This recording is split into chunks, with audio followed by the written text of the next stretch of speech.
Hey everyone, I am back with another dividend investing video. I am going to answer 3 subscriber questions today. I am on the road right now for my job. I'm a commercial real estate developer, and so I'm on the road. I'm pretty far from home, and as I go home, I'm going to make some stops and shoot some video vlogs about dividends on the way, answering these 3 questions. And so just a little bit about me.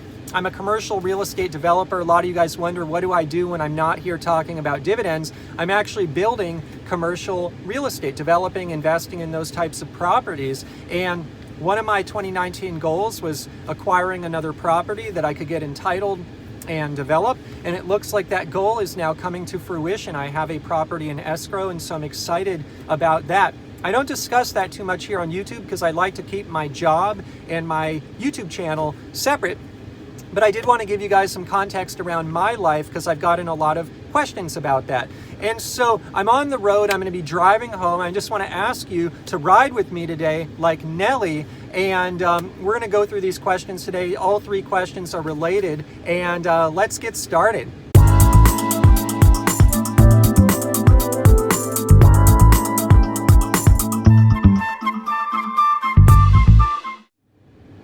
All right. Question number 1. So I got an email today. I was actually in Starbucks, and for terms of full disclosure, I'm long Starbucks, ticker symbol SBUX. I went through 30 subscriber emails today. This question came from an email. I apologize that I don't answer all of your emails. I get so many, but I'm doing my best to answer some emails each and every week. So one of the emails I received went like this. Hey, the year is 2000. Tech industry is booming. It's right actually before the tech crash happened, but basically, or right around the time of that tech crash. Anyways, the tech is booming, and Ian, I have a friend who took a different approach. Instead of going after tech stocks, he went into the boring old household brand names, stocks like Clorox, Kimberly-Clark, and Coca-Cola. Actually, in terms of full disclosure, I own all 3 of these. In terms of full disclosure, I'm long Clorox, ticker symbol CLX, Kimberly-Clark, ticker symbol KMB, and Coca-Cola, ticker symbol KO. And so what the subscriber went on to say is, after the first 10 years of owning these boring household brands, there weren't much gains, if any. But fast forward to 2019, and he's doing all right. And so the question was, Ian, do you think going forward there's going to be this prolonged period where dividend stocks, household name stocks go nowhere? Or do you think they're going to continue to go up? What do I think the future has in store? So before I can answer what the future has in store, I want to look at the past, and I want to actually bring some data forth to shed some light on this particular question. So first and foremost, what I want to do is I want to look at Clorox stock. And so Clorox stock on February 1st, 2000 was trading at $36.75. Fast forward to February 1st, 2010, it's at $64.70. So just over those first 10 years, Clorox stock is actually up 76%. And so first and foremost, I want to point this out because this subscriber was under the impression that Clorox stock had gone nowhere between 2000 and 2010. But that is not the case. This boring old household company went somewhere. It went up 76%, and that does not even include reinvested dividends. And so one of the things I always am trying to point out here on my channel is, even if you invest in those steady eddy stable household name types of companies like Clorox, there is capital appreciation upside. A lot of people don't believe it. They think that only exists with the tech stocks, but that's not the case. It exists with the consumer stocks as well. So let's look at today, July 24th, 2019. Where is Clorox? It's at $163 and change. So over that 19-year period, it's up 345%. And so without counting dividends at all, that's just the capital appreciation. That doesn't include the dividend component of the pie. And we all know, I'll link in the description below, from prior videos that I've done, the dividend component can be huge, especially if dividends are reinvested. That snowball, that total return can be massive. And we'll talk about that a little bit later. But that's the first stock I wanted to point out. Now, I want to contrast that with a tech stock. I want to contrast it with a tech stock that a lot of you all out there own. One that I respect, actually, that I don't own, but foreseeably I could see this kind of stock in my portfolio. I probably won't buy it, but it's not a bad name. Cisco, ticker symbol CSCO. On February 1st of 2000, it was trading at $66.09. If I fast forward 10 years out to February 1st of 2010, it was at $24.33. So that stock over the 10-year period was down 63%. And if I fast forward to today, it's at $57.23. So it's lost 63% in the first 10 years. But if you held it for 19 years, you're down only 13%. And of course, these numbers don't take inflation into account, so you're down even more. And so the takeaway here is, yeah, tech stocks are doing really well now. We all love the tech stocks. I own tech stocks. I own IBM and Apple. In terms of full disclosure, I'm long Apple, ticker symbol AAPL, and IBM, ticker symbol IBM. But we all have to remind ourselves that these FAANG stocks, they're doing really well. It seems like the sky's the limit, that they'll never come down. But the fact of the matter is Cisco, not counting dividends again, just capital appreciation, this stock is down 13% over 19 years. If you held this thing for 19 years, you are down. You have lost money, not counting the dividends. And so that is just interesting. And so this whole subscriber question was premised that, hey, the boring old company stocks like Clorox, they're not doing well, and tech stocks, they're booming, they're doing well. Some of the tech stocks, I'm sure, have done very well over that period, but looking at Cisco, it has not. And so that's just an example I wanted to point out that kind of turns this question around. It flips the question back, that we all need to challenge our assumptions. And so in our mind, we may think even things are one way, but when you look at the data, it's sometimes another way. And I'm not trying to poke fun or put down this question. I think it's a great question. I do this kind of thing all my time. I think things are one way, and I think that's the reality, but then I dig into the numbers and I'm like, you know what, Ian? The numbers tell actually a different story. And so we are all susceptible to that. But anyways, I thought that was an interesting comparison. So Clorox up 345%. Meanwhile, not counting dividends. Meanwhile, Cisco down 13%, not counting dividends. So let's move on. Coca-Cola. January 1st of 2000, it was at $23.47. If I go to January 1st of 2010, it's at $27.50, so it's up only 17%. Not that good. This is an example where this subscriber is right. Hey, it's been sideways, hasn't gone anywhere for 10 years. And that said, it's a lot better than losing 63% on Cisco. Now, if I fast forward to today, July 24th of 2019, Coca-Cola is at $53.78. So it's up 130% over the 19-year period, not counting the dividends. Now, I just want to point out, how am I picking these dates? They're just whatever I could pull from Yahoo Finance easily. I was looking at the charts on Yahoo Finance when I was chilling at Starbucks earlier, and I was just hovering over the chart, trying to pick the dates that were the easiest to pick. And so I'm not trying to cherry pick dates or anything like that. I just picked whatever was easy for me to pick. And so the next one, let's look at the next one. Kimberly-Clark. On March 1st of 2000, it was at $58.01.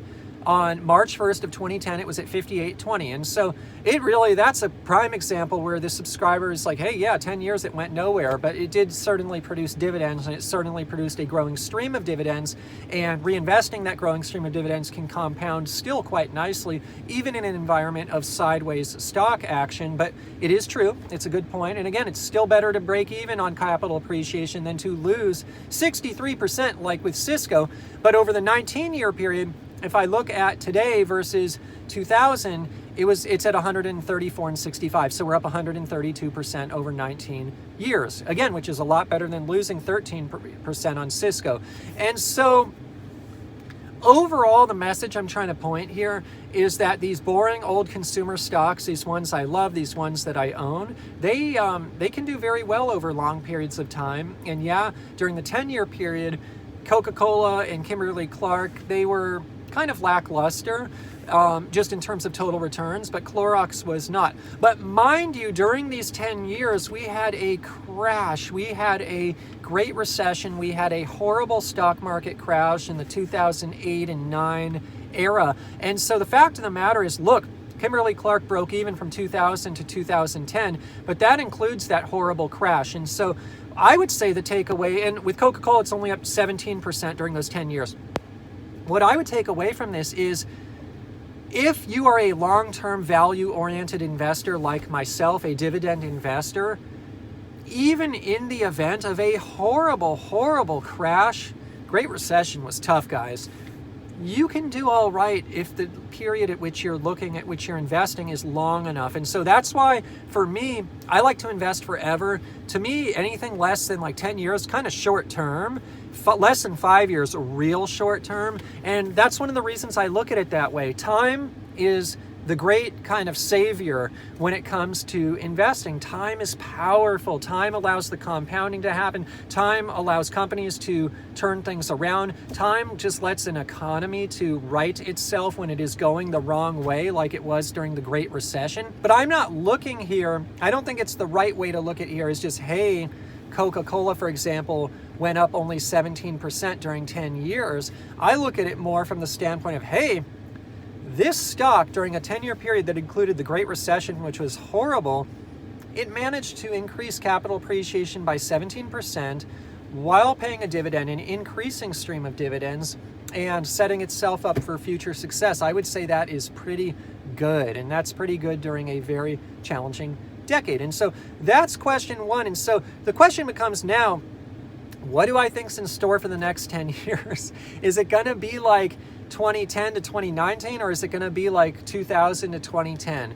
Personally, I think it's going to be somewhere in the middle. I don't think the phenomenal gains that we've seen from 2010 to 2019 are going to continue in perpetuity, although it looks at this point like they might continue for a while because there's this interest rate cycle where the Fed is keeping interest rates real low and potentially lower. So I think that's going to help things. I think what's going to hurt things is the massive amount of corporate debt, government debt. It's going to catch up with us sooner or later. And the marginal GDP that is being produced by increasing streams of debt, you're seeing diminishing returns. This is a statement that comes from some of the economists that I respect very much, that I'm seeing more and more. There's a great economist, his name is Lacey Hunt. Look him up. He's someone who I respect very much, and I watch his speaking and his thought process, and he believes that the diminishing returns are going to catch up with us as it pertains to the debt. The debt can only push GDP. It can only push it so far. And so he proves this through economic models that honestly go above my head, but I do my best to understand all of them. And that's what I see in store for the next decade, is low interest rates, which are going to help things, but high debt, which are going to hurt things. And eventually a recession will come. It's just normal business cycle. And when it does, I don't know if it's going to be as strong as the Great Recession, but I think there's going to be a recession. And so that's why I think next 10 years, probably going to be somewhere in between the last 9 years and the decade before, somewhere kind of a average of those two. That's what I see. But in terms of the next 10 years for tech stocks versus consumer stocks, look, I own both of them. And a lot of the stocks I own, like Johnson & Johnson, in terms of full disclosure, I'm long Johnson & Johnson, ticker symbol J&J. You may not think of it as a tech stock, but to me it is. They are on the forefront of medical technology, medical tech. And so I own a lot of stuff that touches tech that way. Personally, tech stock versus non-tech stocks, surely I'm more in favor of the traditional brands, the traditional kind of stocks, because I see value there. And I think value stocks will continue to be rewarded over the long run, whereas some of these tech stocks trading at high PE multiples, a lot of them not paying a dividend, I personally don't know if their performance will continue forever. And certainly we saw circa 1999, 2000, we saw that with Cisco, for example. And so could that repeat itself? Could there be a huge bubble collapse like with Cisco and some of those other tech stocks from that era? I don't know, but you guys know me, you've been watching the channel long enough. I side on the side of the traditional companies. So great question, question one. And that transitions me actually into question number two, because question number two is very related to question number one. Someone was asking me this today. I think it was on Twitter. I'll link in the description below to my Twitter, Instagram. Please check me out there. I am updating those regularly, and I'm sharing a lot of insights there as well. Read all the text I put on Instagram. It's cool stuff. So in terms of the next question, it's, Ian, what do you think of this strategy called the dogs of the Dow? And I'm very familiar with this strategy. It's one of the first investing strategies that I was exposed to when I started investing. And the strategy goes like this. On the first of each year, you invest in the stocks from the Dow, usually the 10 stocks that have the highest dividend yields. And then you rinse and repeat each January, each year. You pick the dogs, the losers of the Dow, the ones that have the highest dividend yield, typically means share prices are down. And so personally, I don't subscribe to that strategy because I personally like to buy and hold forever. So this churning element does not work for me. Yet, I love picking up a good value stock. So you'll see recently, for example, I bought AbbVie. In terms of full disclosure, I'm long AbbVie, ticker symbol ABBV. By the way, I know the disclosures are kind of distracting, but I'm doing them throughout the video here because this is vlog style, and I won't remember at the end of the video all of the stocks that I touched on. I just won't. So bear with me there. But why did I buy AbbVie recently? I bought it because it tanked. It's a dog, and I see value with that dog, and so I'm going to buy that dog when it's on sale. And so whereas I don't really subscribe to the official dogs of the Dow strategy, what I like to do is I like to buy stocks when they are underperforming. Another one I've been buying recently is 3M, ticker symbol MMM. In terms of full disclosure, I'm long 3M, MMM, and it's a dog right now. And so the way I look at it is when I buy a stock, I buy and hold forever. Why do I do that? Because I can really achieve a tremendous yield on cost because I hold it forever, 10 years out, 20 years out, the dividend increases compound, the reinvested dividends compound, I have massive cash flow, I can use it to pay the bills. And I'm already now starting to use some of my cash flow to pay the bills. I'll link in the description below. Just did a video about that recently. And so I got to buy and hold forever. I'm not churning. I don't like to do that. But when I see a dog, I like to buy a dog. Especially if only if the fundamentals are compelling and I love the company and it just happens to be on sale. So that's what I do. And so what's great is I own 41 stocks, and what's also good is I don't have to even add more stocks at this point. I just look at my 41 and I look, of the 41, which ones are dogs, which ones are on sale right now. That's where I allocate money. That's how I get the most bang for my buck. I get the best possible value on the dollars invested. And so that's how I look at it. Now with reinvested dividends, I typically reinvest back into the company that paid it. The reason I do that is I don't want to penalize winners. If a winner is winning, it may keep winning. And so I like to reinvest back into the company that paid the dividend, typically, unless I'm trying to rebalance my portfolio. SIN stocks, for example, when they recover, I'll stop reinvesting there. I'll take that cash flow and I'll divert it elsewhere because I want to lower the percentage of SIN stocks as a percentage of my portfolio. But typically speaking, I like to reinvest back into the company that paid the dividend. But in terms of net new capital that's going into the market, I like to do this dog strategy. I find the dogs, and certainly I have to balance that with goals. Like certain times I have goals on, hey, Ian, bring this stock to size. Focus on this industry. For example, I want to bolster the industrial industry. Thankfully, the industrials that I own, like 3M and Leggett and Platt, in terms of full disclosure, I'm long Leggett and Platt, ticker symbol LEG. They're on sale right now, and so it just so happens that the dogs align with my strategy of increasing my industrial exposure. But I want to look at these stocks that I mentioned from the last question: Clorox, Cisco, Coca-Cola, Kimberly-Clark, all those good stocks. And I want to look at them now. I talked about the percentage gains already, and I'll put in the description below. I'll put all the numbers that I shared so you can reference those. But what I want to do now is say, hey, what if you kind of bought them when they were on sale? You looked at them when they were deep discounts. You bought the dogs. Easier said than done. It's really hard to buy stocks when everyone else is selling. Everyone else, the media, is painting a bad picture of them. It's hard. I've learned how to do it. I've learned how to get beyond that drama that's out there to take advantage of the value. It's easier, quite frankly, when you invest for dividends because share price doesn't matter. I never plan to sell. I just want my dividends and paid bills with them. But anyways, Clorox, the low point was at February 1st of 2001. And at that point, it was at a $31.83. If I bought then, when it was a dog, when it was on sale, I would be up 414%. So instead of seeing 345% return from the February 1st of 2000, if I bought in 2001 when it was at its low point, I would have earned a greater return. And my yield on cost from that tranche, if I had bought hypothetically February 1st of 01, would be a 13%. And so that is worth mentioning as well. And so the point here is this dogs of the Dow strategy, it's great. I love it. I love to buy stocks when they're on sale. So Cisco, another interesting one. boy, this thing was at $66 in 2000. Well, if you fast forward to September of 02, it bottomed out around $10.48. Even if I bought it at 66 and I lost 13% over a 19-year period, if I was smart enough to average down, hypothetically, in September of 2002, I would be up 446% on that tranche. And so it just goes to show that timing matters. Two things out of this video, takeaways so far.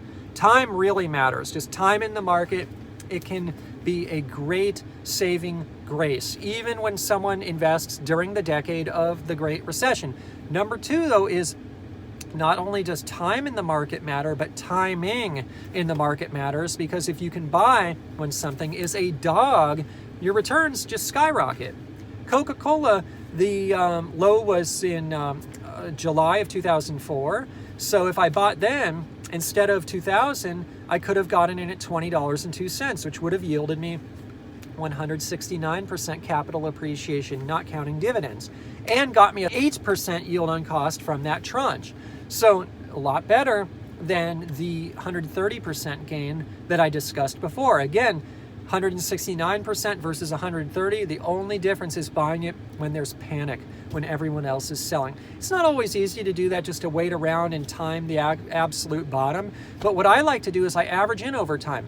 Dollar cost average, be smart with the dollar cost averaging, and it helps me find a better average cost basis for my purchases.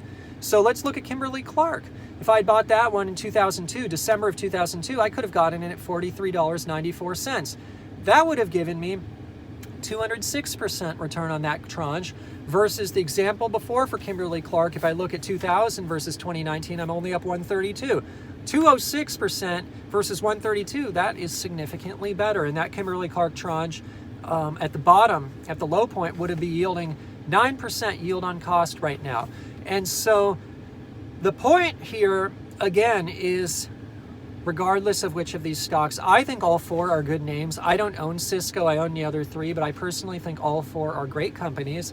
And it's all about time in the market, but also the timing. And look, in 3 out of these four stocks, the time in the market, it's clearly corrects any wrongs quickly within the 10-year period. Cisco, it's still kind of getting there, but Cisco had the best timing opportunity because it had the most volatility and it had this huge swing down to $10, and the opportunity to purchase at $10 would be yielding a 13% dividend yield on cost here. And this yield on cost, by the way, I'm quoting here, is a simple yield on cost, isn't talking about reinvesting in the compounding effect. It's literally if I took my dividends all these years, spent them, that's the type of yield on cost I'm looking, just simple yield on cost, just current dividends divided by cost basis, not looking at the compounding effect there.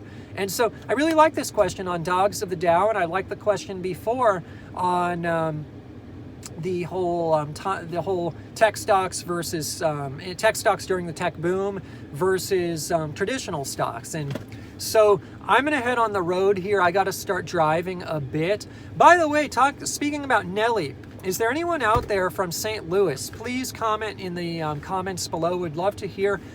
I was doing my emails earlier today to you all, 30 of them, and I met 2 people. I met someone from Slovakia and I met someone from Singapore. And this is what I love about this channel. It's international, it's global. I'm actually starting to write down all the countries because I want to see how many countries are represented here on PPCE. And so just a fun thing, share even in the comments below, where are you from? But all you Nelly fans out there, ride with me, put that in the comments too if you're from St. Louis, represent. And I'm going to head on the road here at my next stop. I'm going to answer another question. So thank you for riding with me today on this dividend stock journey. I'll see you in the next segment. All right, I'm going to answer question 3 now. But before I get into that, I've been driving here a while. I want to get real with you guys. I have a few things. What's fun about these vlog style videos is as I'm driving, stuff comes to me and I can remember it and discuss it in the videos. So first, I want to go back to question number 1. This is about, hey Ian, during the decade of 2000 to 2010, sideways market. And again, I explained how that's not such a bad thing in the context and that some of these consumer stocks did quite well. The other thing I want to mention about that though is here's how I look at it. I kind of hope we have another decade like that, and I'll tell you why. As a long-term dividend investor, when share prices stay low, or at least they don't go up, it helps me. It helps me get more shares for my money.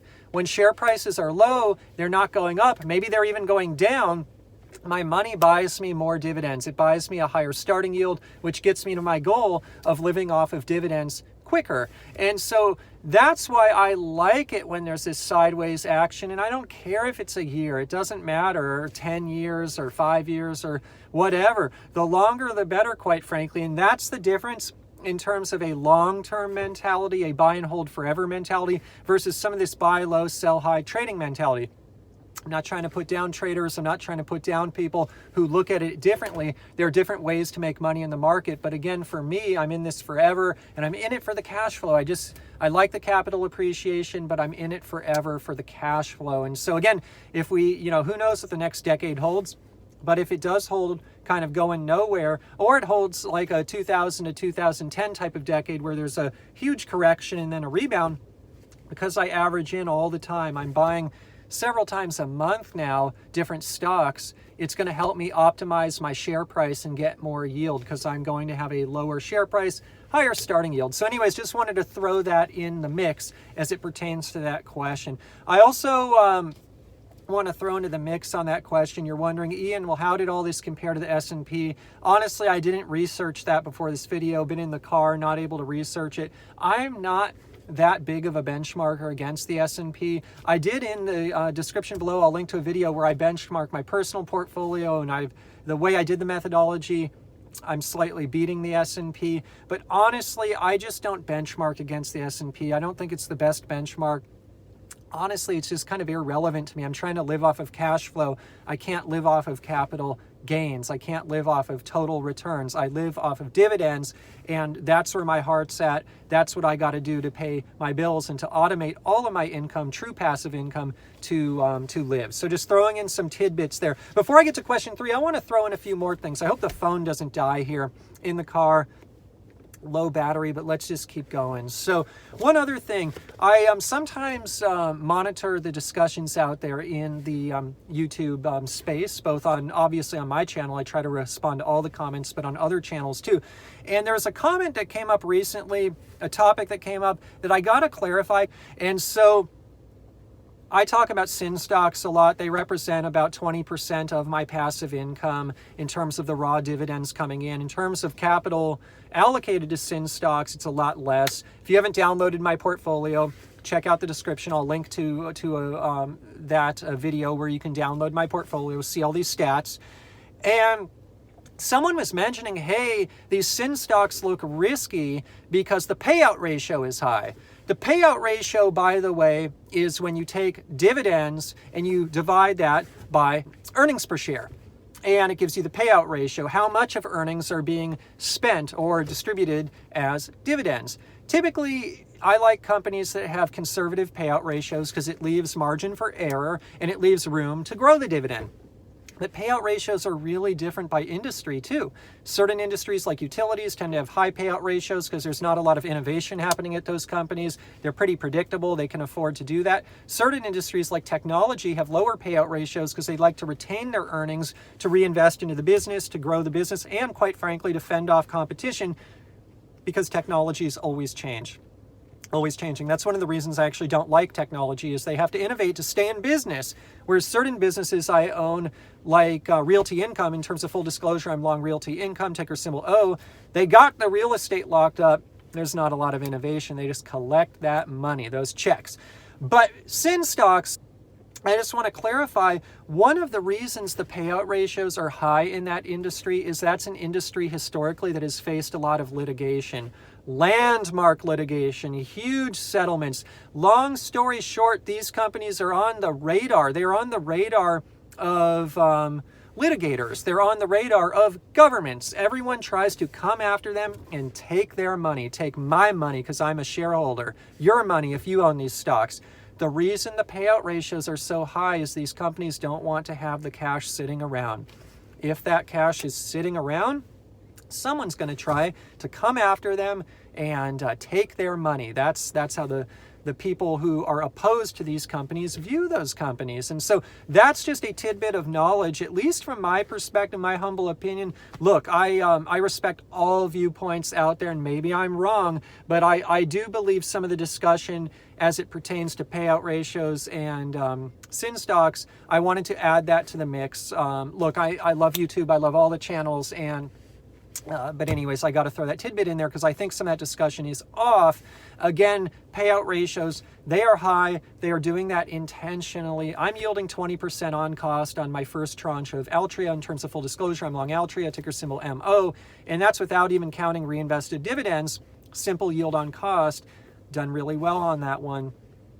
But its payout ratios are high, but it's for a reason. It's for a reason, everyone. So just keep that in mind, that payout ratio, very different industry to industry. Something else on my mind, got to get out there, being real, music. So I talk about rap music here a lot. I like, by the way, different types of music, mainly rap music, smooth jazz, and also R&B, and especially R&B more from like the 1970s and 80s, kind of like funk music, soul music. I like that kind of music. But anyways, I just did a video.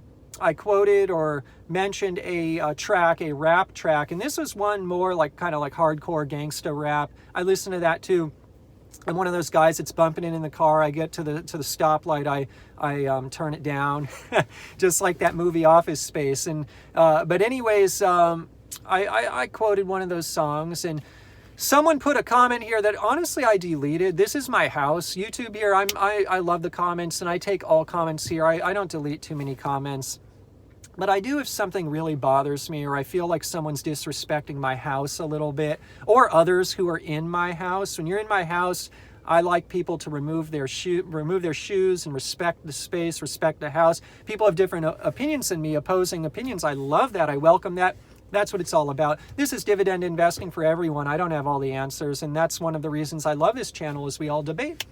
Hey, we debate stuff like those payout ratios. Maybe I'm wrong, but I just want to throw my tidbit in there as to why those payout ratios are so high.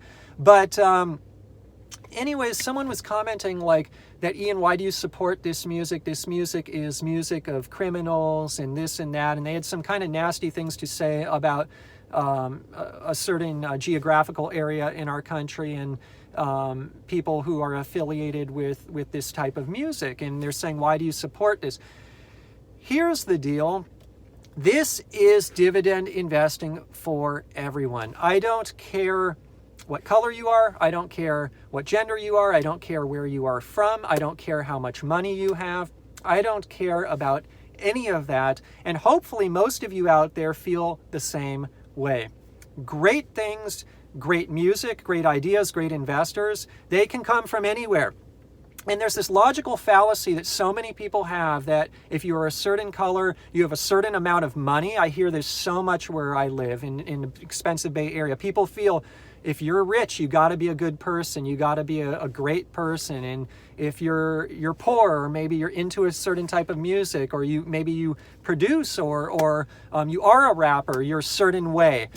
Man, that is wrong. I am telling you from life experience. I'm in my late 30s now. I have met and dealt with a lot of people over the years. That logic is such a fallacy. It is so wrong. I am telling you. And so if you subscribe to that type of logic, I just encourage you to challenge yourself and think in new ways. But I'm telling you, there's a lot of insights that come from rappers. And the other thing is, in the rap genre, yeah, I shared like kind of a gangster rap type scenario in one of my recent videos, but I also shared in another recent video a group called The Far Side. That's PHARCYDE for those that don't know. And I shared a song, The Hustle, which I really like. And someone was trying to say like that's bad music, or that's the same as the gangster rap. That's not gangster rap. There's a lot of different types of rap music within the genre, and they all have a different message. They all have a different purpose. And I personally appreciate the beat. I appreciate the energy. I appreciate the poetry of it all. And I appreciate the mentality in that rappers, they're just like me. They're on the hustle. They're on the come up. They're trying to make it. They're trying to make it. And I appreciate that entrepreneurialism that comes with that type of music that resonates with me a lot, because at the end of the day, that's what I'm all about. I'm all about that hustle. I'm all about, the entrepreneurial side of things. And so again, don't be so deceived to think that just because there's a certain type of music that people who are involved with that type of music are no good. I don't like those comments. And this actually came from a seasoned subscriber here, so I just deleted the comment, and I sometimes I'll actually ban a subscriber or a commentator from commenting if it's really hateful stuff. But in this case, I didn't do that because I was kind of surprised that this is someone who supported the channel quite a bit, and one comment came in and it's just kind of surprising. But anyways, look, I'm speaking my mind. We're vlogging today, and so we got to talk about the personal stuff too. But I want to spread that message of love, of equality, of supporting everyone, because I find a lot of inspiration in those types of music, and I think it's good music, and I think 99% of the people involved in that music industry are just fine. And so this is No Color Lines dividend investing for everyone here, and Thug Life investing at that. So I want to now I'll get into something else on my mind. Why not? So I live in the Bay Area. Someone recently put a comment, Ian, you live in the Bay Area? That's a filthy area to live. So I'm just getting it all out now. Why do you live there? It's really nice where I live. I'm just telling you. So there's a few reasons I live here. One, home is where your family's at. So you got family somewhere. Oftentimes people want to live around family. I certainly do. And so that's one thing. Two, it's just nice around here. The weather's good. It's convenient. I'm a person of convenience. I can walk to stuff. I can walk to a lot of stuff. Don't have to even drive. I have to drive a lot for my job, but I can walk to a lot of stuff from where I live. That's cool. I can hop on the train and be in San Francisco really easy, San Jose. I love the convenience of it. I love the fact that it's a very diverse area to live. There's people from all over the world here, and there's people with many different types of backgrounds and viewpoints. It's a very educated area, so I feel like there's a lot of people out here who challenge me to learn new things and to improve as a business person, as an investor. And so, as a person, it's a cool area to live. Weather here is really good. Quality of life is good. I'd say the only thing you don't get here is a mansion. What you can get here, you'd be surprised for a lot of money. $2 million get you a 3-bedroom, 2-bath starter home these days in certain areas. And so that's the downside of it. But to that point, I've done a video on this. I'll link in the description below. Hopefully I can. I'm trying to link to so much stuff. I might run out of description space at this point. But basically, I did a video about Fat Fire. I'm going for Fat Fire. And part of it for me also is the challenge. I like the challenge of trying to live off of dividends here because it's so hard. And for me, I'm drawn to a challenge. So I like it. Now, I'm not trying to put down other areas either. Many beautiful places to live throughout the United States, throughout the world. And ultimately, you're going to find what you like. This is what I like. We'll see. It might not always be that way, but for now, that's how it is, and certainly enjoy the lifestyle here. So enough of that. I want to go on to question 3. This one is from a friend of mine. Where's the question? Got my notes here. All right. This is from Dividend Grinder. I really appreciate Dividend Grinder. He's another YouTuber who I'm a fan of. I'm a subscriber. I like what he's doing at his channel. And he was just asking something recent. I didn't write down the question. He's basically asking, Ian, if someone from the outside just kind of looks at you, they think you're a brand name portfolio type of guy. Like in your top 10 stocks, it's all the brand names, stocks like Coca-Cola and Clorox, which we already discussed. But he said, you also have some high yielders in your portfolio, especially Sin stocks. We know that 20% of my dividends from Sin stocks, Thug Life. And I got some oil too. I don't have too much oil though, but dividends from oil are pretty good because the yields are so high. So he was kind of wondering, Ian, for anyone trying to live off of the dividends, is it really realistic to go after those blue chip companies, the ones that make up your top 10, or do you need to have those other stocks like Sin stocks and oil? I'll tell you, it's such a complex answer. I can't give a straight answer to this one, but I love the question because it's a thought question. And this is the reason I'm kind of bringing it up is not only for me, but for you. Go home and just think about this. I think it really depends on one's personal strategy, time frame, all of that. So the reason I love this question because it's related to the first two that I already went through. Let's look at yield on cost. If you bought Clorox in 2001, you're doing a 13% simple yield on cost, not counting reinvested dividends. If you bought Cisco in 02, you're at 13%. You bought Coca-Cola in 04, you're at 8%. Kimberly-Clark in 02, 9%. These again are these are the simple yield on cost, not counting reinvested dividends, much higher with reinvested dividends. So the answer is, if you got that kind of time period that you're playing with, I personally love the household brands and those types of companies because they're stable, they're predictable, I can sleep at night, they provide a nice base to my portfolio so that I can take on more risk with things like sin stocks and still sleep well at night. And so if someone's time frame is as long as mine, you're looking like multi-decade, personally, I believe a dividend portfolio could be built on a foundation of those types of companies, household names. Things like Johnson & Johnson. In terms of full disclosure, I'm long Johnson & Johnson, ticker symbol J&J. So that's what that's all about. However, look, if someone's time frame is short, like let's say you want to retire tomorrow, is J&J going to be the best stock? Probably not. I've talked about this in other videos. I'd probably skew more towards utilities and stuff that has a high starting yield. If you're, I think age matters too. When I started investing for dividends long time ago, really young guy, still consider myself relatively young, although I'm married with 2 kids now. And so I got more responsibilities on my side, but I'm still kind of in that phase of life where I can afford to take a little risk. And so the way I look at it too is I got my base, but on top of the base, I can layer on a little bit of risk. And sometimes I do that, whether it be through sin stocks, whether it be through oil. Oil's volatile. Maybe it's a little more risky than owning Kimberly-Clark. But I can boost my returns if I do that wisely. I buy those stocks when they're on sale. I have confidence that the company fundamentals are solid and that I diversify. People ask me, why do you own 41 stocks? This is why I like to diversify. And so I don't have a straight answer to your question, Dividend Grinder. I wish I had a straighter answer, but I wanted to answer the question because I think it's a good question, but I'll take a different approach. I started out 100% sin stocks when I was rebuilding our portfolio after buying our home. I forget which home. I think it was our first home we bought. I rebuilt almost 100% sin stocks. I was at a time in my life where I could take on the risk and I saw the value. I'm benefiting from it with my 20% yield on cost and my first tranche of Altria.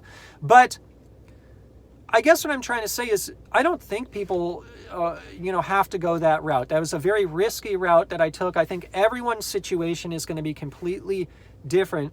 But to answer your question, it's not one or the other. For me, it's a combination of all of the above. And I love owning the household names because you can get the yield on cost. It just takes a lot of time and it gives a base to the portfolio. And on top of that, I can layer stocks that might carry a little more risk, but get me to financial freedom quicker. But now I'm kind of in that situation where I got too much sin stocks and I need to taper it back. Once they get to a certain point, I will stop reinvesting and I will take their dividends and plow them into other stocks. And so I'd be curious how you guys think about it. I just thought it was an interesting thought exercise that Dividend Grinder brought up. But again, I don't have a straight answer. I don't think it's just a tough question to answer. But certainly, I guess the one takeaway, the one answer I would say is yes, I believe that even if I just owned my top 10 stocks or top 15 stocks, top 15, I've got one sin stock in there, Altria. In terms of full disclosure, I'm long Altria, ticker symbol MO.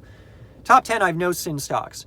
I would be totally fine pursuing financial freedom, financial independence, retire early, just with the top 10 or just with the top 15. And those have top 10 no sin stocks, top 15 one. And so I guess that's the best way to answer your question is if I were to start over today, I'm trying to approach financial freedom. Could I do it just with the basics? Oh yeah, and I would be fine with that. And so that's why I've classified top 10, top 15 is to keep me focused on the right things. And ultimately, it's a combination of growth, dividend growth, high starting yield, that kind of stuff, and it's a combination of mitigating risk. And I'm kind of at the point in my life too where I like that base. I like mitigating the risk because it just helps me sleep better at night, helps me know I'm gonna hit my goals without having disruption. So hey, thank you guys for the questions. I am so blessed here. If you could click that subscribe button right now, if you have not already, that's the best way you can thank me. I love you guys. This is dividend investing for everyone. Again, if you're investing your first $25 or you have $10 million in the stock market or $100 million, no matter where in the world you're from, this is for you. This is your home on YouTube as it pertains to dividend investing. I love you all. I'm on Twitter. I'm on Instagram. Check me out there as well. Thank you for watching the video. In terms of a full disclosure, I own the stocks already mentioned. Those are linked. I have those all in the description below if you want to check those out. I own all of those stocks. In terms of a friendly disclaimer, today's video is not investment advice. I'm not a licensed investment advisor. Today's video is just for your fun and entertainment. If you're going to go out and invest money in the stock market or anywhere else, please consult a licensed financial advisor first. Literally just sharing my journey here on YouTube for fun and entertainment. And hopefully this is still recording. I just had to hit the button on the phone. I'm in low power mode, so hopefully this thing is working. Love you guys. I'll see you in the next dividend investing video. Thank you for joining me today on my ride home. I'll catch you in the next video.